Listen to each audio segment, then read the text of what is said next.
He is leading a leading provider of Republican-oriented direct mail. In 22 years, Arena Communications has produced 8,500 unique pieces of mail sent to 1 billion mailboxes, bringing success to over 1,000 campaigns in 49 states. Democratic Rhode Island still eludes Arena, and I grew up in Connecticut, and you don't have much contact with Connecticut, you said? In the past we have. Not now, because I think it's Democratic. And you'll probably respond to this, but are you mostly a Republican person, or 100% promoting Republicans? Cool. For 5 years, Arena Online, and he is also the managing partner and founder of Arena Communications and Arena Online as well. For 5 years, Arena Online has handled the web-based electioneering advertising. Inc. magazine twice honored the company for being one of the 500 fastest growing private companies in America. This is an amazing event tonight. We're grateful for Peter for being here. As I understand, he's going to give a very practical view of real life in politics. So please welcome Peter Valcarce. Thank you so much. Very practical, sometimes cynical. You never know what you're going to get. Thank you for the introduction. It's always great to be here. This is one of my favorite lectures to give every year. Sorry, how do I use this thing? In 2012, Newt Gingrich said about our firm, I think these guys hire consultants who get drunk, sit around, and write stupid ads. He didn't apparently like what we were doing very much. A few years before that, the Democratic chairman of Utah said that Arena Communications is the king of sleaze and smear. Now, why would Newt Gingrich say that about us? Well, he didn't like our mail because we were attacking him on behalf of Mitt Romney in a super PAC, and we were attacking Newt Gingrich as the weakest candidate that was in the Republican field, and basically, it was for the Iowa caucuses. It was around Christmas time, and so basically, we have this piece of mail and a bunch of pieces like it, where basically we talk about how this is Barack Obama's wish to run against Newt Gingrich because he's the weakest candidate, and we kind of talk about some of the reasons why. Now, if I were a doctor, if I were a lawyer, if I were an accountant, if I had somebody calling me the king of sleaze, I'd be offended. If I were, in any other field, but for us to have an opponent say that about us and notice our mail, we know that we're doing something effective, that we're actually having an impact on the race. So for us, it's important that when somebody says like that, you wear it on your sleeve, or in my case, I wear it on my license plate. Just kind of reminder all the time of what it is you do, and it's, I think a lot of times that unfortunately people behind me maybe think I'm a pornographer as I'm going down the street. But other types of mail, that just to kind of give you an idea of what we do. This is a piece of mail that we did in Virginia 12. This was on behalf of a woman named Barbara Comstock, who's a member of Congress now, a very capable congresswoman. And John Faust, her opponent, basically accused her of never having a real job because she had only been in the House of Delegates and she'd only been a mother. And so it was a very offensive comment that he made. And so we basically painted him as a sexist. You can see here the woman lifting the couch as the man is reading his book, and she's vacuuming underneath. And this is Faust himself in a retro picture from the 40s, being served cake by his woman, basically pointing out what a sexist he is. Barbara Comstock won the race. She's probably one of the most vulnerable members this year, so she'll have a raise in her hand. This is a piece we did in 2012 against Barack Obama for Americans for Tax Reform. You can see basically talks about the national debt. You have the little girl here being chased by the train. The train is Chinese because we talk about all the trillions of dollars of debt of all the money that we've sent to China over the years, and Barack Obama as the conductor of the train. Here you see a piece. This is one of my favorite pieces. I'll send this one around because this is a little more complicated, but this is a lenticular piece. You can see on the front that you have picture of Harry Reid looking at Barack Obama holding a canary, but as you flip the piece, you can see that the canary disappears, and Harry Reid is given the death to the canary sign. And pass this around, you can see this is one of the more expensive pieces of mail because it's done on plastic. This was done basically to educate people in Kentucky about the war on coal and the fact that the Democratic Party is trying to get rid of the coal industry in the United States. And then this piece, all the other pieces were negative against candidates. This is negative against a federal agency, the IRS. Peter Roskam's a congressman in the Illinois 6th Congressional District, which is outside of Chicago. And Roskam was, Roscoe likes to hit the IRS on their abuse. I think you all remember a few years ago when the IRS was accused of unfairly targeted conservative organizations. So Roscoe kind of got to the bottom of that, and he also found in the meantime that the IRS was spending a lot of money on stupid company retreats where they're taking their employees out for team building, and which also included skits to do Star Trek parodies. And so basically, we kind of did a piece mocking the IRS on this for Congressman Roscoe. So what we do is we create political mail and online advertising. And what that means is, first off, we determine our target audiences. Who do you mail? And there's a reason why we mail certain groups based upon the polling that we see. And then we develop the messaging around the polling to each target group. And then we write, design, and print the mail, and then we create online advertising to those groups. Now, who here wants to work in political campaigning? Anybody? Just a couple of you. Who does not? Why are you here? No. Why not? Why don't you want to work? Is there a compelling reason why you don't want to work in political campaigning? Okay, all right. Do you have a compelling reason why you don't want to work in campaigning? I don't like to follow the long hours. The long hours? Okay, all right, all right. Well, there's actually some pretty good reasons why you should work in politics. In fact, I'm going to talk about sorry, let me click. 9 billion reasons why you should work in politics. Because that's the amount of money that's spent in a 4-year campaign cycle on political campaigns. And that's just in federal and state campaigns. Doesn't include local campaigns like city and county races. I assume there's probably another $1 billion worth of advertising that's spent in those campaigns as well. Now, there might be some of you in this room, and I know there's a professor or two on campus who doesn't believe that we should be spending this much money on political campaigning. When you think about it, that's if it's $10 billion, that's $2.5 billion a year. Well, do you realize that last year alone we spent $9.1 billion on Halloween? So you're telling me that we can spend $9.1 billion on dressing our children in silly costumes and giving them substances that rot their teeth, but when it comes to promoting democracy, that it's too much money? A quarter of that's too much money? And I'm not here to argue the merits of campaign spending. Of course, you know where I stand because I'm in the industry. But realize if you want to get into political advertising, it's a good industry. It's a stable industry where you can make a lot of money and you can do some good while you're at it. Let's talk a little bit about jobs in the campaign world. The first thing I want to look at is political organizations. This is kind of a very simplified chart, but most political organizations, if it's a campaign or even if it's a party organization, they're going to have a similar organization to this. Typically, you have a candidate, and for those in the business, it's sometimes not great news that you have to deal with a candidate because they can be difficult at times, and even more so, the candidate's spouse can be even worse. But fortunately, most good campaigns have a campaign manager who can be a buffer between the staff and the consulting firm and the candidate, so that we don't have to deal with the candidate many times. Most campaign organizations also have a finance director and maybe have a finance team. A presidential campaign, for example, is going to have hundreds of people. They're all going to fall within these areas, but they're going to have hundreds of people nonetheless. You have a finance director, and for those of you who have the stomach for that, it's a good field where you can basically, you go and you put your hand out and you ask people for money. Because the great thing about being a finance director is many times you actually get a commission for what you do. So if you go out and raise money, you're going to get a piece of it. So if your campaign raises $1 million, you might end up with a $100,000 bonus. If you raise $2 million, it might be a $200,000 bonus. It depends on what you negotiate. Most campaigns have a communications director. This is somebody who works well with the press in terms of getting your story out.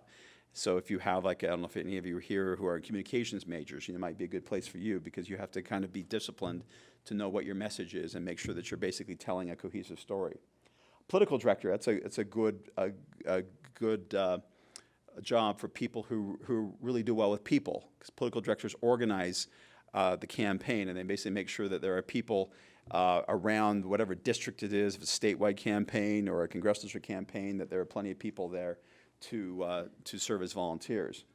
And then, and more, you see data directors now, and this is where BYU Political Science Department is actually kind of a lead in people who do data direction jobs. I know there's a lot of BYU grads, BYU alumni now in the field of data analytics, and that's basically where you look at a campaign database and you figure out you basically model where a voter stands based upon their consumer data. For example, Anybody here drive a Chevy pickup truck? Okay, you're a Republican, I assume, and you're probably a pro-gun Republican at that. And it's one of the biggest predictors of Republican behavior. It's like any model. It's not always accurate. I've been in these meetings before where I've met a couple. I actually was at the U, and there's some really liberal person who's driving a Chevy pickup truck, but that's kind of an anomaly. Anybody drive a Prius? Are you a bit liberal? I am. You're an environmentalist. Yeah, absolutely. See, so there are some ways to predict based upon our behavior. If you know that there's a, if you know that you have a woman who drives a minivan, who buys diapers, who goes to church on Sunday, she's probably a pro-life Republican. So you can look at the data and you can make interpretations based on the data. Of course, it's all done statistically. It's all done with public opinion polling to make sure it works. But it works.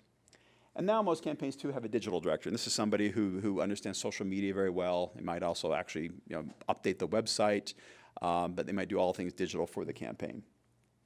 But now where the money in politics is really good for those who are in it is in the consulting realm. So if you have a campaign manager is going to work with many consulting firms that do different things. The first is going to be, they might have a general consultant or a strategy. A campaign manager might not understand campaigning very well, so you'll bring in a seasoned veteran who will be on a monthly retainer, which can typically go from $5,000 to $10,000, maybe and sometimes more. And as a general consultant, you might have 5 or even 10 of these. So as you can see, you might be billing $25,000, you might be billing $50,000 a month, depending on how many campaigns you can do. And the general consultant will go in and they'll write a campaign plan, and then they'll be available to sit on phone calls, fly in for meetings, and so forth. The general consultant doesn't really produce anything. General consultant might also say, I want a piece of the television buy. So every dollar that's spent on television, the campaign general consultant might take 3 cents. So if you have a $1 million campaign, a $1 million TV campaign, the general consultant might get a $30,000 bonus. He might also write a win bonus in there as well. So for a congressional campaign, he might say, if you win, you owe me $10,000. A U.S. Senate campaign might be $25,000. It varies depending on what they negotiate. And then you have media consultants. This is a rapidly changing field. Media consultants used to be king, and in many ways they still are. These are the guys who go in, they fly in, they shoot footage of the candidate. They basically sit the candidate down and kind of preemptively have the candidate say the lines that they think that they might use later on in the campaign. Then they'll fly back to their home, typically Washington or some other place, where they'll sit in a studio, and all throughout the fall, they will they'll cut ads for the campaign, and then they'll place ads. Media consultant makes most of their money on how much media that they buy. So if they buy $1 million worth of TV, you might get anywhere from 8 to 12% of that goes in their pocket. Media consultant, any particular media consultant can probably do maybe, again, 5, 10 campaigns at the most. So if you have a media consulting firm of 3, 4 partners, that means they can do 20 to 40 campaigns during a cycle. Then there's a pollster. A pollster is one of the most important parts of a campaign. And by the way, if you want to ask questions at any point, please feel free to interrupt. A pollster is one of the most important people in the campaign, because a pollster basically figures out what is the state of the race, what does the political environment look like. A pollster will also go in and basically figure out what messaging works the best. You'll look at what's called a pre-ballot on a poll, and then you will ask a lot of questions about messaging, and then come back and ask another ballot, see if anybody moves based on the information the pollster is given. So a good pollster is worth his or her weight in gold, because they can provide the information that a campaign needs to win. Then there's an opposition vulnerability researcher. This is kind of a very niche market, and there's a lot of firms out there that do this, but what you do as an opposition researcher is you go out there and you basically look at the political opponent of whoever your candidate is that you're working for, and you will research everything about them. You'll look at their business. If they have a business, you look at everything about their business, any lawsuits they might have, anything out there in the public domain about their personal life, a divorce, for example. And the divorce itself isn't going to be disqualifying for a candidate, but you might find some information like a congressman we worked for in upstate New York a few years ago, and I don't know how the Democrats never got a hold of this, but we knew about this, that our candidate, during his divorce, they had a particularly angry argument with his wife, And he went in with not only one, but two shotguns under his arm, pointing them at his wife. He didn't pull the trigger, but this was all in the divorce decree. That was all there in the public, but the Democratic opposition researcher never did find that. Well, the guy, he did lose his seat eventually, but not because of that. Also, an opposition researcher is going to work with your candidate as well and look at your candidate, because you can sit down with a candidate and say, is there anything that could disqualify you? Is there anything you should need to know? And they'll be, oh, no, I'm clean. And then you'll get into the research and you'll find out, well, wait a second.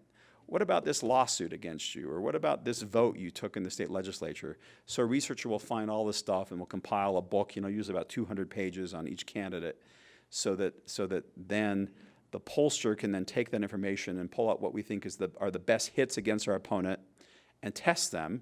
Also the best hits against ourselves and test those to see how vulnerable we are. Then there's a mail consultant. That's what we do. And as I said, we take information from the pollster. Mail consultants were basically paid on every piece of mail we send out. So for a campaign, we might be paid 30 cents, or we might be paid up to 60 cents, somewhere in that range for every piece of mail that goes out. Yes, sir. Going back to your opposition vulnerability research, you said you will sometimes test negative aspects that apply to your candidate. Yes. Do you have like a controlled group that you've already set up? How do you make sure that information, like you want to test it, but you don't want it to get out widespread? So how do you control that? You don't. I mean, your public opinion poll is going to be probably between 500 and 1,000 people who are going to be out there and get it. And so I mean, you can do a couple things, like you screen the poll to make sure the person isn't involved in politics and the person isn't involved in the media.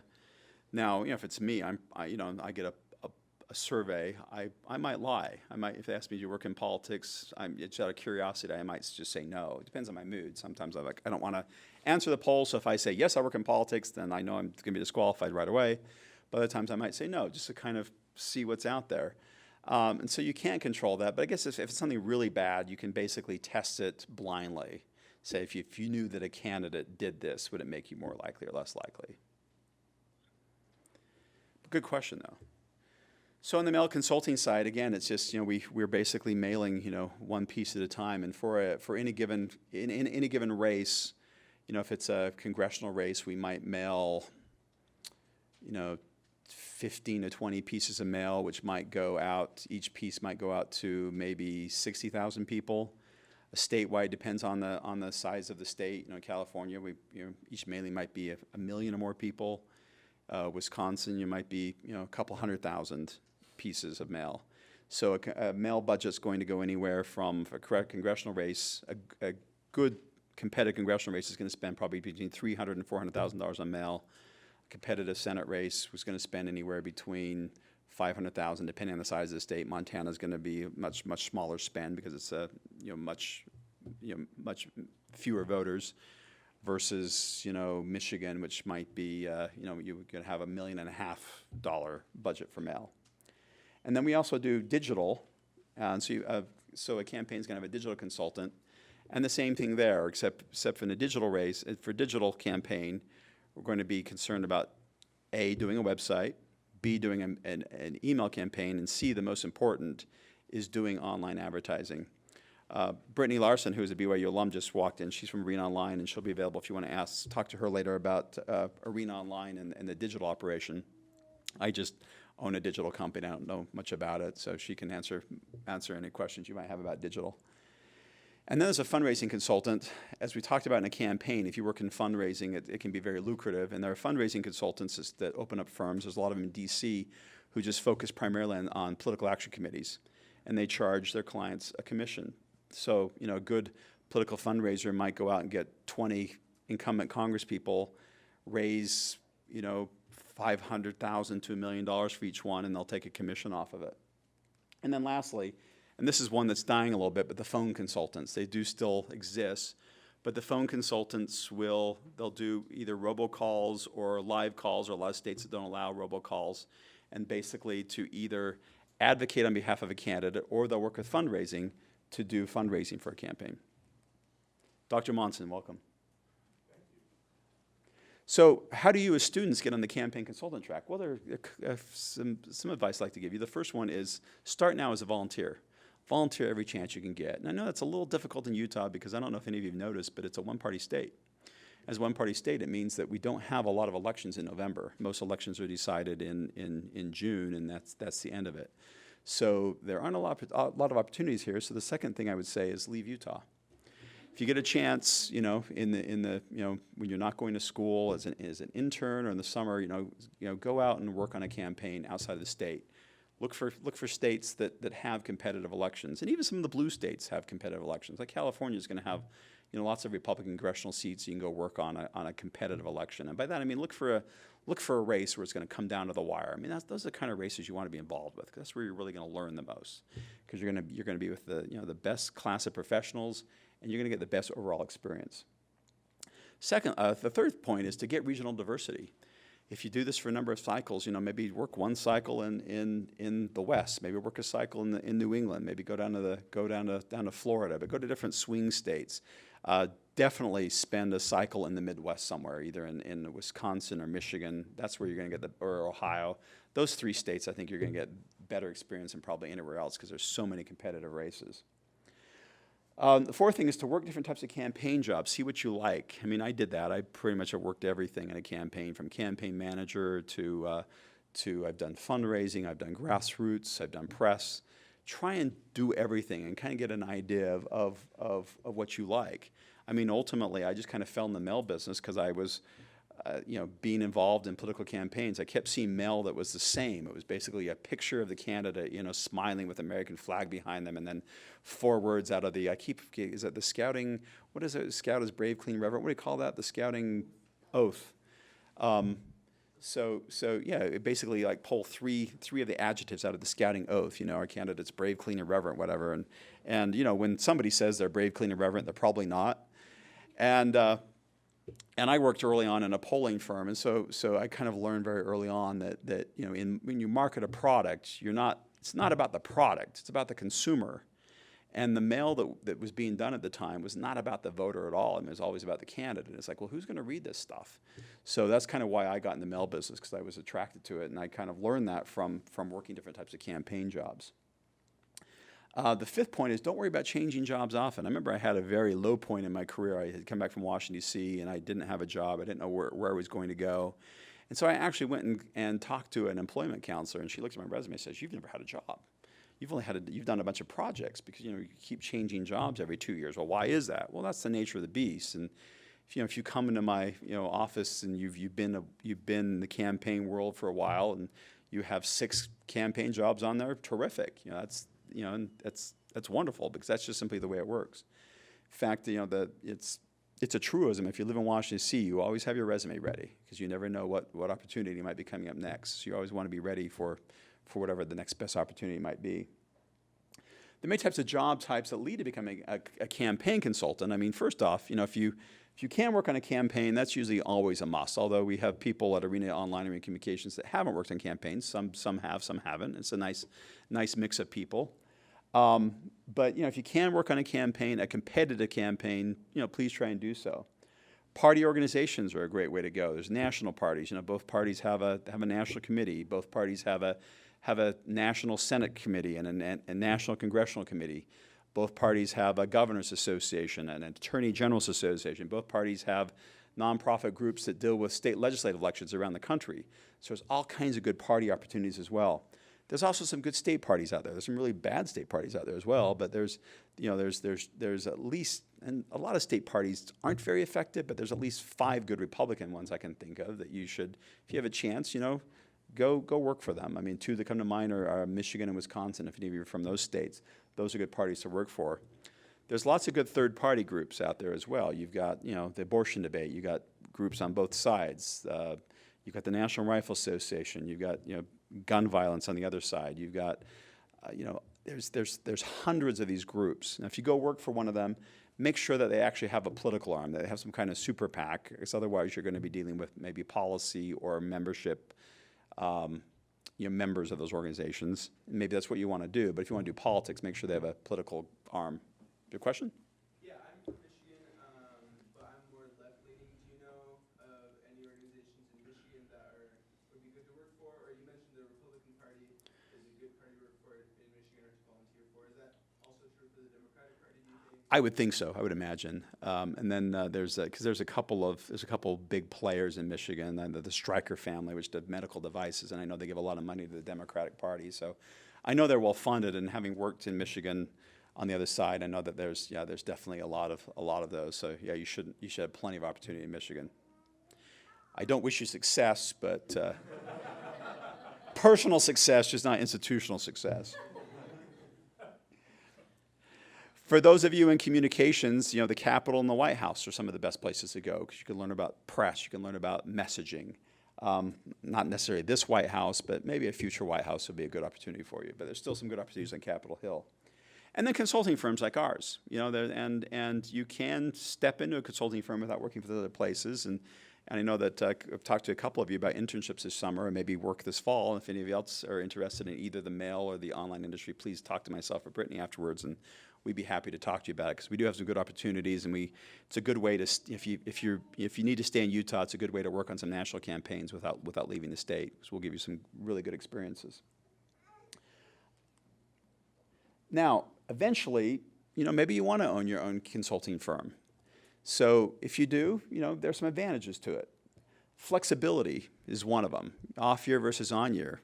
The on years are very busy. The off years are not incredibly busy. I kind of like that because personally I do a lot of travel in the off year for pleasure. I've had the opportunity of visiting 75 countries. Why? Because I can. Because I have the flexibility to do so. I have the time to take off and do that. So that's an advantage of owning your own consulting firm. I like the fact that you get to start over every year. At the end of the campaign cycle, you go in and you clean off your desk, you shred most of the stuff, you file some of it, and then you have a clean desk and you start over from scratch. Basically starting with the next 2-year cycle. Where do we get our clients? Go out and get the clients, bring them in, and start all over. And it's kind of nice to have that reset as opposed to being stuck at a corporate job where you're producing the same widget day after day after day for 20 years.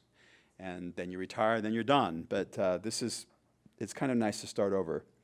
The independence of owning your own consulting firm. Basically, I knew I wasn't meant to be an employee in my first job out of college. I was working for Senator Hatch here in Utah.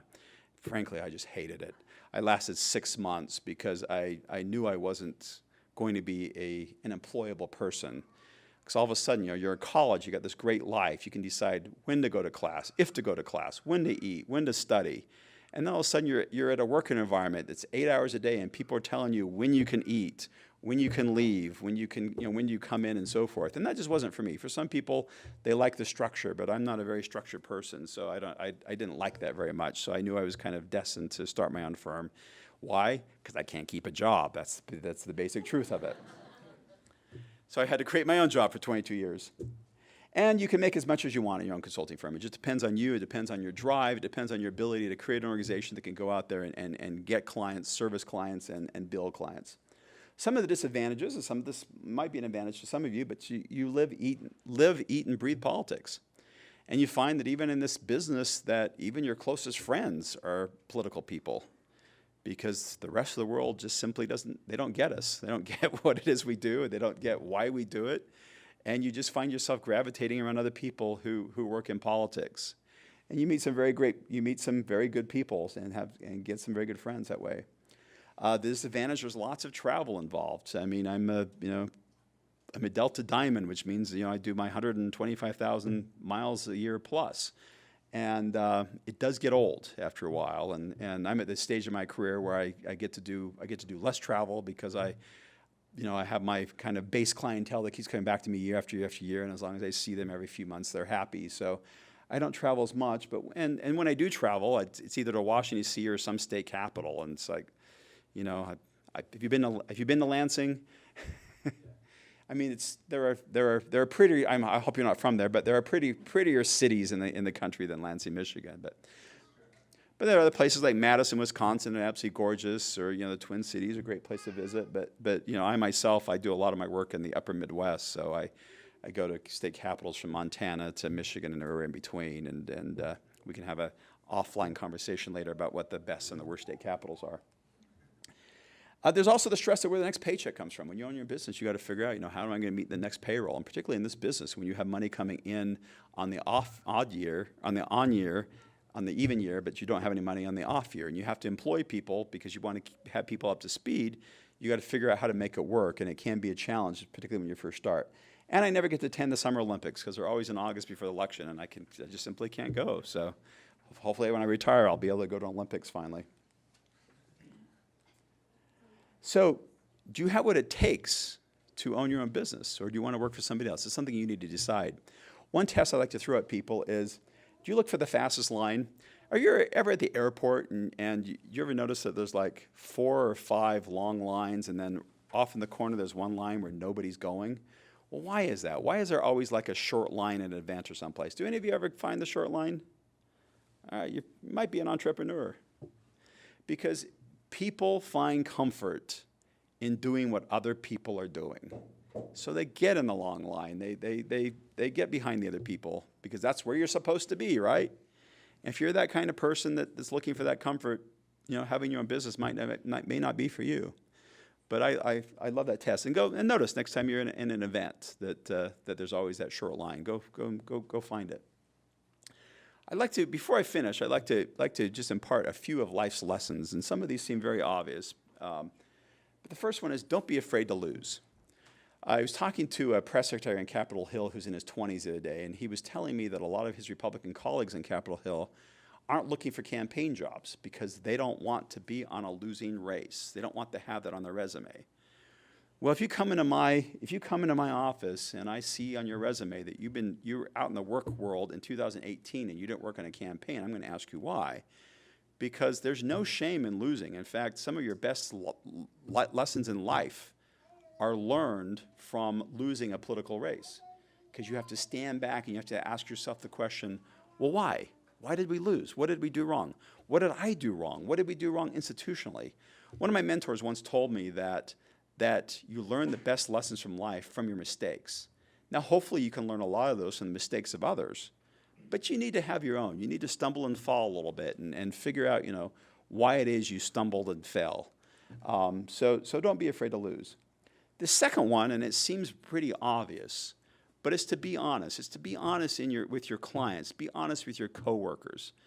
And I put this on here because early in life, when I was here at BYU, I remember I was in a class once, and this professor, his professor had asked a question, and somebody, gave a response, and the professor looked at him and he says, "No, you're wrong."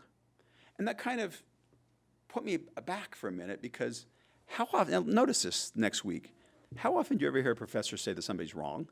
Typically it's more like, well, no, you've got a good point, but you're not quite giving the right answer. Do you do this, Quinn, or do you tell them that they're wrong?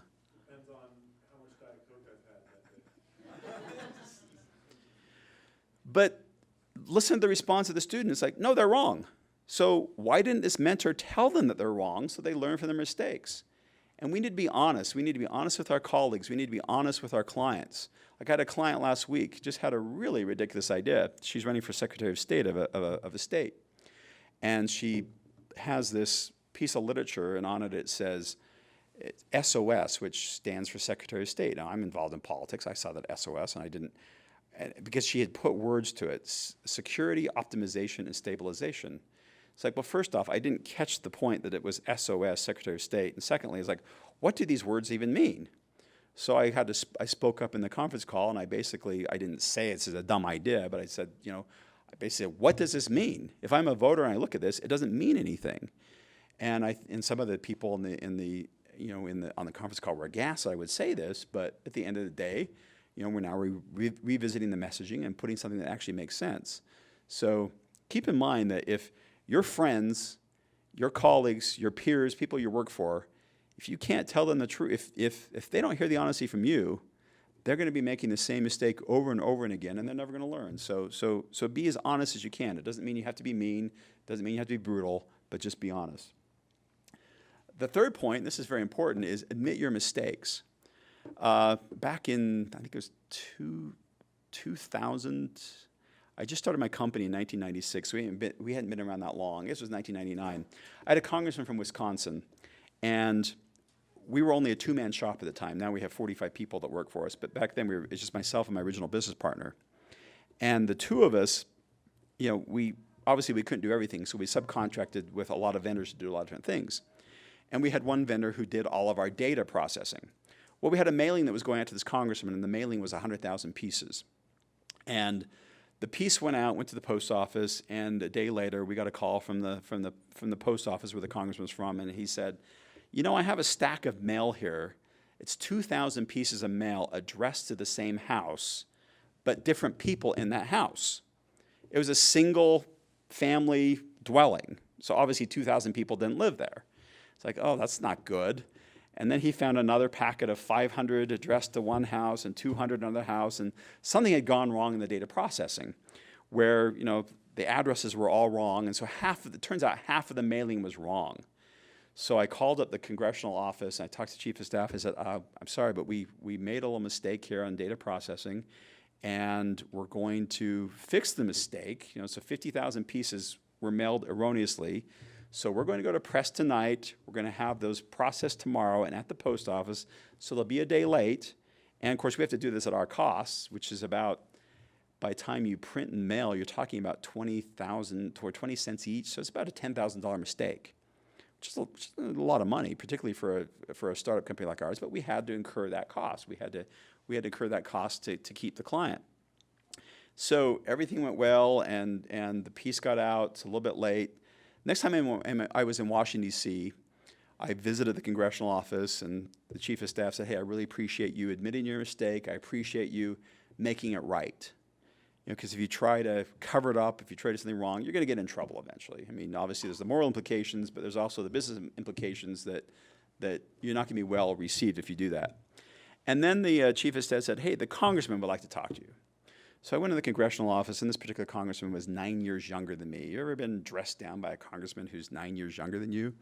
And I was expecting the worst from the congressman, because some of these men and women can be pretty mean sometimes, and usually it might be, you'll never work in this town again because of the mistake that you made.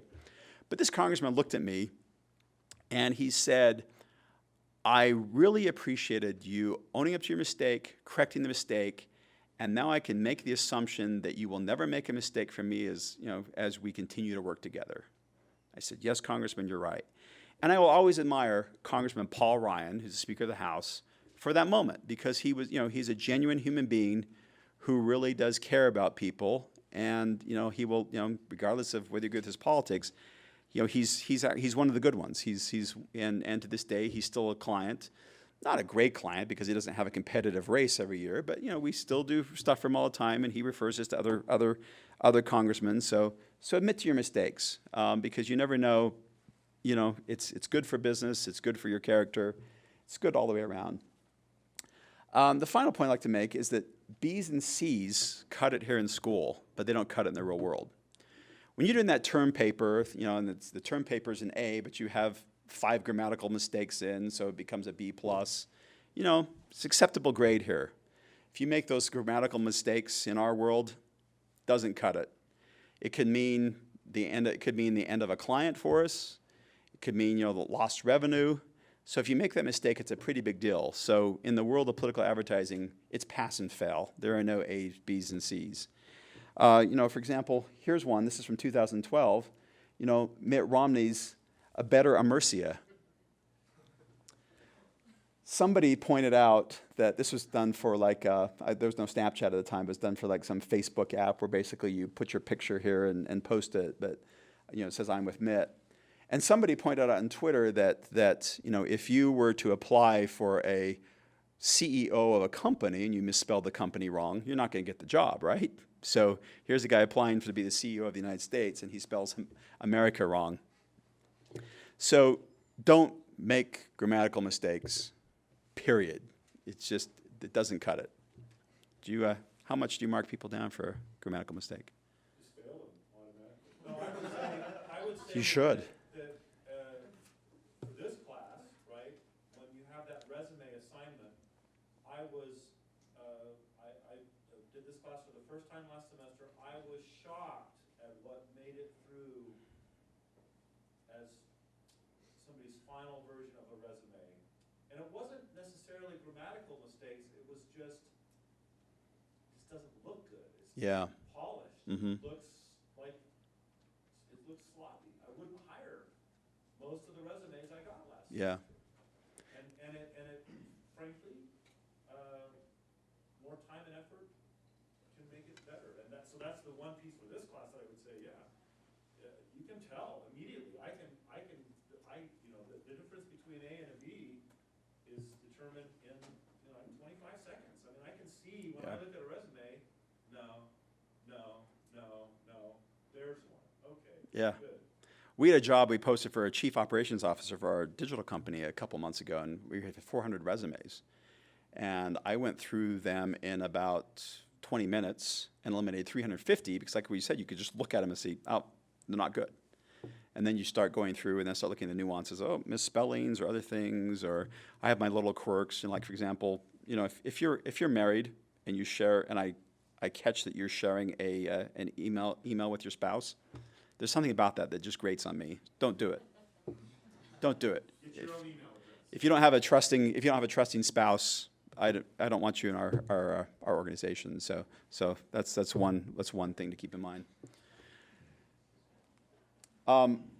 So in closing, I want to point out that I've said a lot of things that are quite cynical today, but the bottom line is, at the end of the day, in the political advertising business, you can elect some people that you really believe in.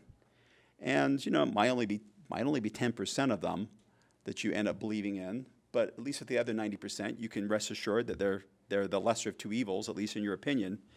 And this Dante quote came to mind, that the darkest places in hell are reserved for those who maintain their neutrality in times of moral crisis. So if you want a business where you can make money and be in the middle of a battle where, our country's always in moral crisis at some point. And whether you're on the left or right, I think, we look at morality differently, but you can be in a career where you don't have to be neutral, where you can take sides and make a living at it. So I thank you for your time. If you have any questions, I would love to, or want to debate or anything, I would love to hear what you have to say.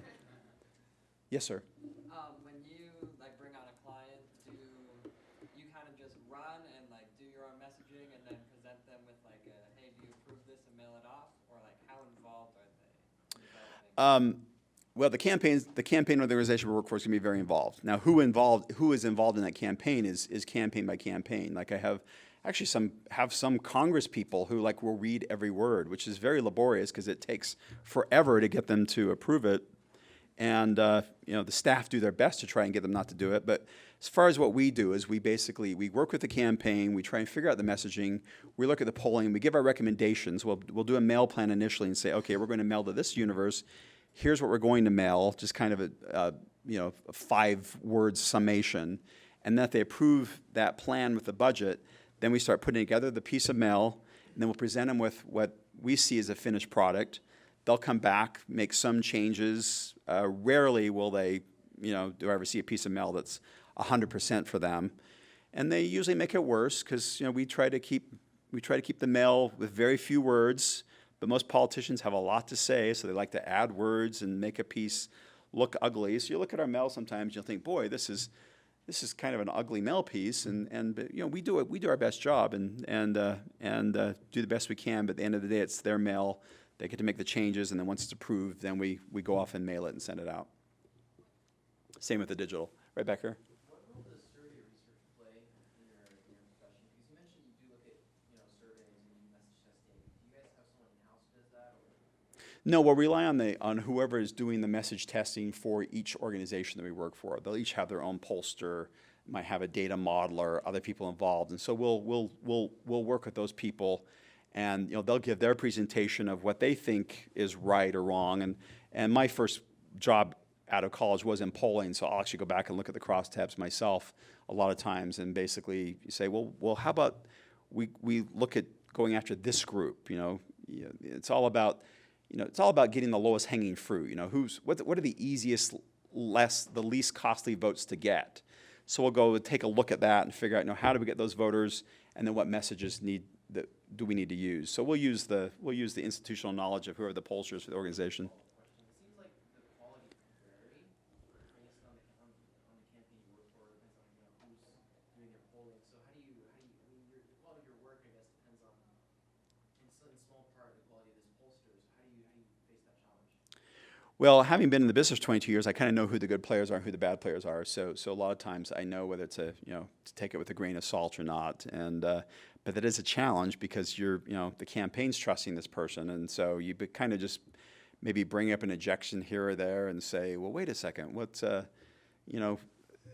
the methodology was wrong for this reason, or we tested it, for this reason, and hopefully try to make changes within the structure of the polling, and oftentimes I'll get a chance to look at the poll myself so I can make my observations in terms of at least is the polling instrument good for what we need?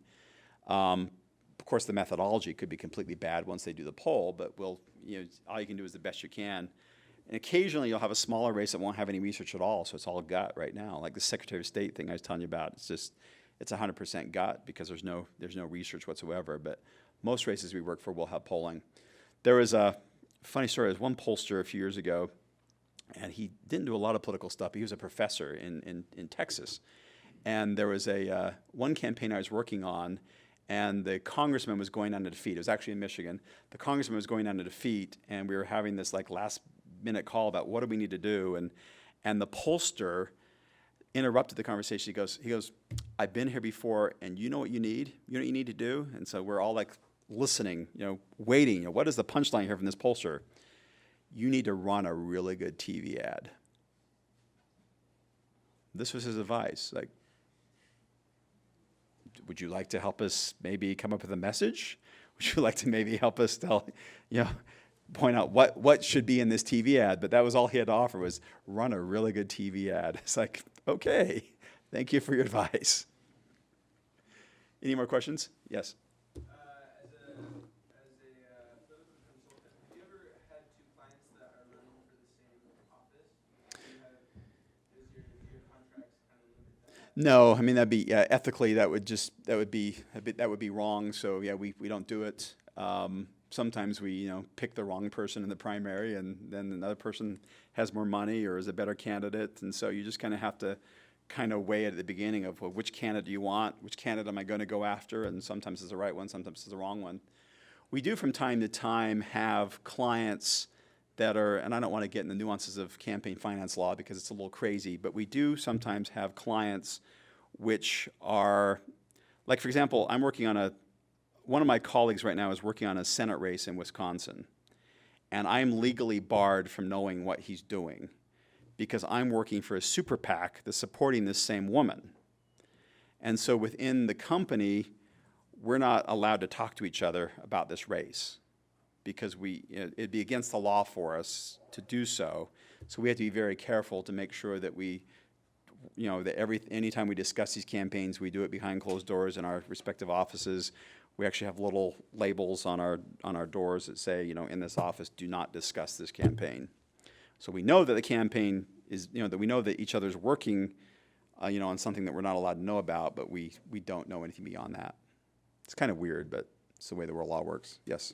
Along those lines, do you employ like an in-house lawyer or like have lawyers that you go to regularly? Again, like the pollsters, we do have our own election attorney who's in Washington, D.C., but most of the time for our clients, we'll use their lawyer, and their lawyer a lot of times will look at the mail and make a determination as to whether or not it meets the legal requirements or not. Yes? How do smaller candidates manage to get all of the campaign structure sorted? Because it looks like you had on your structure for the campaign manager, there was a lot of points, right? Right. All these consultants. So how do smaller candidates for, say, local races or state races find the budget and the ability to get all of that working? You might just have a campaign manager, and it might be, and then everybody else might be a volunteer. In the cases of legislative races, in the states that are really smart, they'll have caucuses. Like in Michigan, there's a Democratic House caucus and a Republican House caucus. Like we work for the Republican House caucus. So we'll work for probably 30 House races in Michigan this year, and they will all be run centrally from the state party, and so they'll have like a central point of polling and mail and everything else. Then each one might have an individual manager then who runs the campaign day to day, but they'll have the resources of the state party. So that's the best way to do it, is to kind of pool resources if it's some type of legislative body or maybe even like a county commission or a city council. Was it something I said? Everybody's leaving all of a sudden. It's dinner time.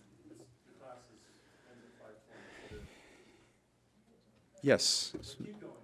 I was just gonna ask, so when you are picking candidates like from the same party, like in a Republican primary, how much weight do you put on like who you think you can win, or who you think can win and who will like pay you better versus how much you agree with the message or you know, I guess it'd be kind of nuanced within a Republican primary itself. But I'm a business person. I'll go for the one who's winnable and who has the money. Even though, because at the end of the day, I might like the other candidate better, but, if he or she's not going to win, it's like, what's the point? So ideologically, it makes sense, and also from a business standpoint, it makes sense. I'm not one to throw myself on a sword for anybody if they can't pay the bills. Wesley. What would you say is the relationship between super PACs and campaigns? Would you say most of the business for your firm is super PAC oriented or campaign? It's kind of 50-50. For me personally, it's mostly super PACs because I'm 55 years old, I'm cranky, and I don't want to deal with candidates, I don't want to deal with candidate spouses. So for me, I deal with super PACs most of the time because it's a lot easier because I'm legally barred from talking to campaigns, which makes life a whole lot easier. So I'll be working on 5 U.S. Senate races, all for super PACs, and I'll be doing a lot of party work, particularly in Michigan and Wisconsin. I'll be doing a lot of stuff for the Chamber of Commerce in Minnesota, and so in each of those cases, I'll be working for a multitude of candidates, but we'll be dealing with just one campaign team, which makes life a whole lot easier. Yes. Looking forward the next like 5, 10, 20, 50 years, is the arena for consultants getting kind of crowded and it's going to be hard for someone to just start their own consulting firm? Yes and no. I mean, it depends on the field. Obviously, nobody's becoming a mail consultant these days because, who knows what's going to happen to the Postal Service. I think the Postal Service is going to last for a long time, I think, because of the changes that have been made to support Amazon.com. Amazon, frankly, is keeping the Postal Service alive. Not to mention also that mail is the last tangible medium. Think about it. You can easily get rid of an email. You don't have to look at the online advertising as it comes across your screen. You can change the channel on a television ad. But the mail, you've got to pick it up. You got to take it from the mailbox and you got to dispose of it somewhere. So hopefully within that 1 to 5 minute range that you're going between the mailbox and the garbage can, you get some messaging, you get something out of it. We have to be a little bit more. We have to be a little bit more creative, a little more interactive. Here's a piece we did last year. This is probably a very expensive piece, but this is sent to New Hampshire. Nuclear armed Iran is a threat to us all. You see this beautiful picture of Portsmouth, New Hampshire, and nuclear cloud exploded over it because Maggie Hassan supports the Iran nuclear deal. So if you can put stuff in the mailbox that's a little bit more creative like this, then people are going to pay attention to it. So we have to be a little bit more interactive. But you kind of have to analyze, which areas of political consulting are the most or least crowded, and kind of try and figure out, what is your niche. Like for a while, everybody was going into TV consulting. Well, now, TV consulting is changing because it's going online. So a lot of TV is going towards digital companies like ours. So people are racing to start digital companies now. So it just depends on where you're looking at and what you're looking at. But there might be a geographical niche somewhere that you might find a state where they don't have a good presence of one niche or another. But it's a very good question. But you just kind of have to look around and figure it out. Yes. Do you always want people with a political background, or would you like someone with had a graphic design and a comedy background, something like? Do you hire people from those aspects to work with your teams, or are you all political? No, absolutely. We have a wide range of people, and in fact, our digital company actually does a lot of non-political work as well. But we have out of at Arena Online, I think maybe 25% of you at the most have had a political background. Arena Communications is probably half. So we like people that come from a wide variety of backgrounds. If you've got a good writing background, if you have a good graphics background, Megan's starting with us next week. She has a graphics background, and so whatever I'm sorry. I was going to say, and I had done my thesis on political